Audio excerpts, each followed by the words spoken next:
stops small business is this gap, this lack of funding at grassroots level for startups and for grassroots business, for small business. So we explored this a little bit further and came up with the concept of crowdfunding. Not an idea we came up with, we basically explored, had a look around and found crowdfunding as a solution to filling that gap at the bottom of the funding ladder. Has everyone here heard of crowdfunding? Anyone heard of it before? Yay! Because usually you ask the question, 95% of the people in the room look at you as if you're speaking Japanese or something like that, and tilt their head to the side, squint a little bit and think, what the hell is he talking about? Which obviously now we've got a bit of momentum in the room, which is great. Crowdfunding, for those of you that aren't aware, started back in 1997 with a rock band in the UK called Marillion. And Marillion was doing big things in the UK, and they said, let's do a tour of the US. Fantastic idea, like a lot of small businesses, a lot of fantastic aspirations. One slight problem, they didn't have the 60 grand that they needed to get over and tour the US. So what ended up happening was that a few of their fans, a lot of their fans banded together and said, let's give them £10, £20, £50, £100, and pretty quickly that £60,000 mounted up. They went to the US, they did their tour, they were hugely successful. They came back and they had the list of all these people that had pledged all this money to them. So they turned around and gave them a record, a CD, a t-shirt, autographed pictures, all that sort of stuff. And without knowing it, crowdfunding was born. The crowd had funded an initiative by someone else to achieve a certain goal or a certain outcome. So crowdfunding is a very, very, very serious business because it's got a definition on Wikipedia, so it must be big. And as Wikipedia describes it here, crowdfunding describes the collective cooperation, attention and trust by people who network and pool their money and other resources together, usually via the internet, to support efforts initiated by other people and organisations. So basically it's the coming together of the crowd via the internet to pledge small amounts of money to achieve a larger objective. Pretty straightforward. So the crowdfunding platform is the type we're talking about today, which is the pledge model, which is, as we touched on earlier, where people pledge smaller amounts of money in return for rewards, which then comes together as a big pool, which can be used by startups and small organisations, and even bigger organisations, to fund their initiatives and aspirations. To give you an idea, it's pretty big around the world. This was as at the end of 2011. You see there are 138 crowdfunding sites in existence at that time in the US. There was a similar sort of size business in Western Europe. There was a smattering in Eastern Europe, which the inset there shows. We've got some in South America, South Africa, a little bit through Asia, and we had 7 in Australia. Yay. Since then, it's grown at 91% per annum. A few years ago we had a little thing, you may have read about it in the papers, called the GFC. Slowed business down a fair bit. Doesn't seem to have had an impact. You can imagine any industry that's growing at 91% year on year in post-GFC times is doing something right and something to attract the attention of the global market and global economies. People ask us what sort of funds can be raised. How much can you raise with this wonderful thing called crowdfunding? Here's an example of a young lady. She, Australian-based, wanted to raise $300 to go to India. She wanted to go there to audition for a Bollywood movie. Fantastic. I don't know how she's going to get there on $300. Maybe she's going to buy a swimsuit and swim, I don't know. But she put her project up there and she got people pledging. She eventually raised $600. She went to India. She actually auditioned for the movie and she got the part. Fantastic, cute little story. Nice, sweet little project. Moving up a couple of steps, these guys were a hip-hop band. They wanted to shoot a feature film. They wanted $3,000. They put it out to their crowd, their friends, their family, their fans, their followers. Ended up raising $4,000. They shot their movie.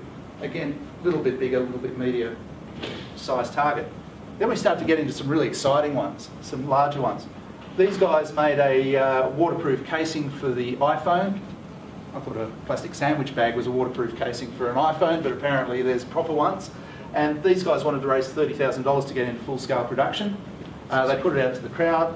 They put it out for 60 days, and they raised $54,000 from 586 people that were keen to support this sort of a project. So you start to see that you can raise reasonable amounts of money with the concept of crowdfunding. But wait, there's more. Diaspora, which was some software. They wanted to raise $10,000 to get this product out to market. They put it out there to the crowd via crowdfunding through a crowdfunding platform overseas. Ended up raising not their $10,000 target, but $200,000. So kind of a little bit oversubscribed. And 6,000 people put their hand in their pocket to say that they love it. And this is the whole thing. This is why when people say, is crowdfunding a fad or is it here to stay? It really is the next evolution of social media. Before, social media was all about, I like you. Now it's a matter of, I really like you, and I'm willing to put my hand in my pocket to show how much I do like you and what you're doing. So it's that next step, that next evolution of social media. This was the pin-up story of crowdfunding for quite a while. These guys had the iPod Nano, you know, the little iPod that you basically put in your pocket and you carry around, you listen to your music. They thought, wouldn't it be cool to put it onto a watch band? So they came up with a really funky watch band, really high quality sort of thing. They went to Apple, and the people at Apple said, we're not interested. No one will ever want to buy this. Close the door on your way out. So they went out dejected and they said, oh, well, we're down, but we're not out. We'll raise $15,000, we'll tool up and we'll manufacture a few of these watch bands ourselves, and maybe a few shops will want to sell them, and you know, we can make a bit of a living out of it.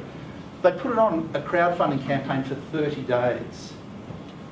Within 30 days, they raised $941,000. On the 30th day, the phone rang. It was Apple. Maybe we got it wrong, guys. Can we talk? It's now on sale in every Apple store around the world. So what actually became the most powerful part of this whole campaign wasn't that figure of $941,000. It's the figure above that, the 13,000 people that reached in their pocket and pulled out cash to support this project as social proof. Again, Apple turning around and saying, guys, we got it wrong, we can see that there's a market for this. If you take this to the bank and the bank says, well, you know, what sort of confidence do you have in the product? Well, so far after 30 days, we've got 13,000 buyers of this product just in the first 30 days. It's a compelling argument to a bank that's social proof, or any other type of funder, that you've got that backing to take this and it's got legs to carry on further.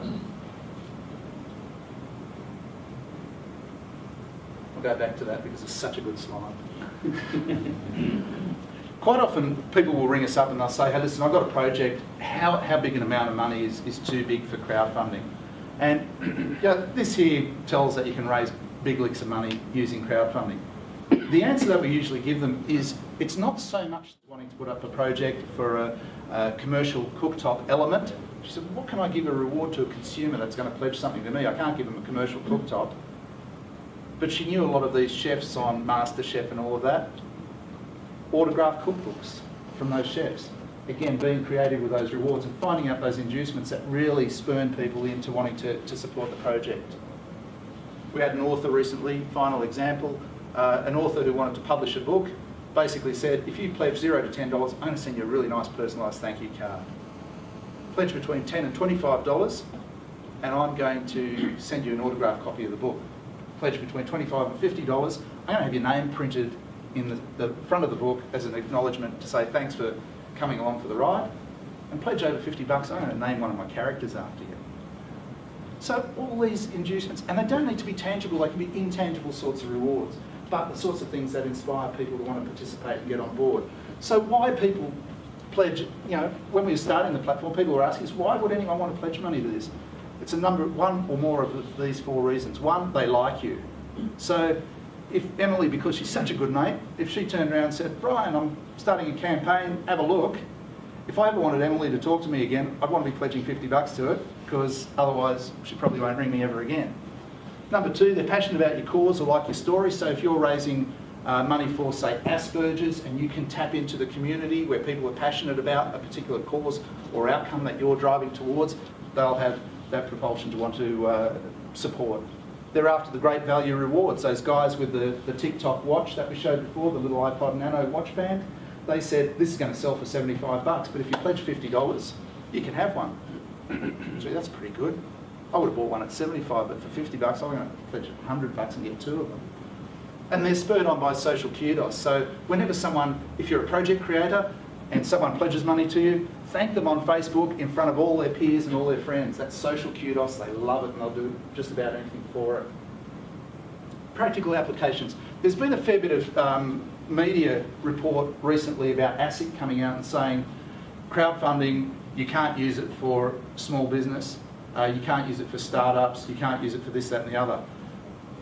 I think the technical term is bullshit because it's a technical term, I can use it. Really, what ASIC's saying is you cannot use crowdfunding in Australia as yet to solicit or get funding in by issuing of securities or equity or financial returns in your venture. So if you turn around and you offer a watch band to be, you know, an autographed copy of a book or something like that, not a problem. If you start to offer equity, if you start to offer shares, if you start to offer a financial return, number one, we won't put it on iPledge because we can't do it because we'll get yelled at. Number two, if you find a platform that will do it for you and ASIC finds out about it, I think they kick your backside till your nose bleeds is, again, the technical term that they use. So, again, small business, startups can use crowdfunding and have done and continue to use crowdfunding successfully in Australia to fund startups. The way to do it is through the methods that we talked about before, by the pledge model, not by selling equity, financial returns, or security. Now we'll get to this slide. So basically this is what our site looks like. This is iPledge. And to give you an idea, project creators put this together themselves by clicking on create and just walking through the wizard.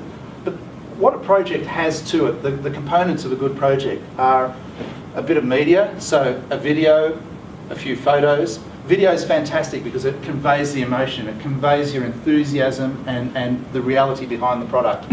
When we say video, you don't have to go out and do a Steven Spielberg production.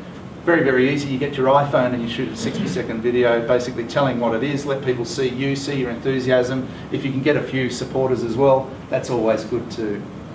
So a bit of media, photos and video, project description, saying who you are, what your credentials are, if you've got some, your compelling story, your team, if you've got a team, and what you're actually raising the money to be able to do. So what is the actual project that you want to spend the money on? Few people forget that, surprisingly enough. A funding target, so in this case these guys were after $25,000. A funding time frame, and you get to choose anywhere from 30 days to 120 days.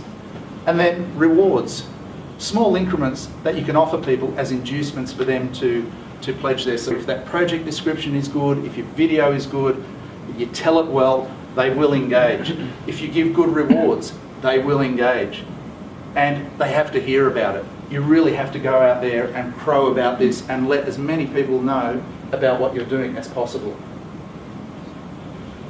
Breaking down bigger projects, again, you know, some people come to us and say, I want to raise $100,000, but they don't have the sufficient network to be able to go out and promote this from which they can draw pledges.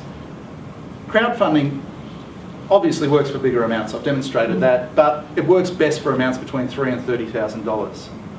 Again, work out the size of your campaign relevant to the size of your network, break it down into bite-sized pieces. There's more likelihood that bite-sized pieces will actually get up and succeed as opposed to going for a huge target. Keep in mind, this is all or nothing funding. If you set a target at 100,000, you get to 90. If you don't get to your target, you get nothing. The people pledging money don't part with any money, but you get nothing. So you're better off to say, I want 20,000 and get it and exceed it, and then come back a second time because success can be successfully sold off success. You should have seen autocorrect trying to fix that sentence. Okay, this is a money tree. We grow these down the Gold Coast quite a bit. But people confuse crowdfunding with a money tree. This is not a money tree. This is not a matter of planting a seed and sitting back and, you know, waiting for autumn for the leaves to fall. This is a matter of a campaign. People say to me that, you know, crowdfunding is work. Yeah, it's teamwork. It's a matter of going out there, putting your project up, and then engaging your audience, engaging the crowd, tweeting, Facebooking, email blasts, database marketing, phone calls, getting out and talking to people, engaging the media, writing press releases, all that sort of stuff to try and get your audience involved. Stats and more stats. We're getting close to the end of the presentation, he's pulling out numbers. Okay, 45% of all projects listed on crowdfunding sites reach their target. So about half of them get there. If you want to look at the other way, half of them don't. 21% of all projects on crowdfunding sites raise no money at all. So these are the people that think it's a money tree. They put the project up, do a beautiful presentation, put it out there, sit back with their arms folded and wait for 30 days or 60 days or 90 days. Campaigns that hit 30% of their target succeed 90% of the time. The importance of that is initial impetus. If you can drive it, if you can get to your 30% pretty quickly, even if you've got your fans, friends, family engaged before you start your campaign, ready for when your campaign starts, so you get that quick acceleration, 90% of the time you'll go all the way. Campaigns with 4 or more external links raise 103% more in funding, so having links on other sites, linking back to your project, and you can link it to specifically your project page, not the whole iPledge site. The most commonly pledged amount, is $50. It's an interesting stat. The reason I put that up there is when you're working out your rewards, make the one for $50 really, really sexy. Because if you can do that, you've got more likelihood that people will pledge that amount.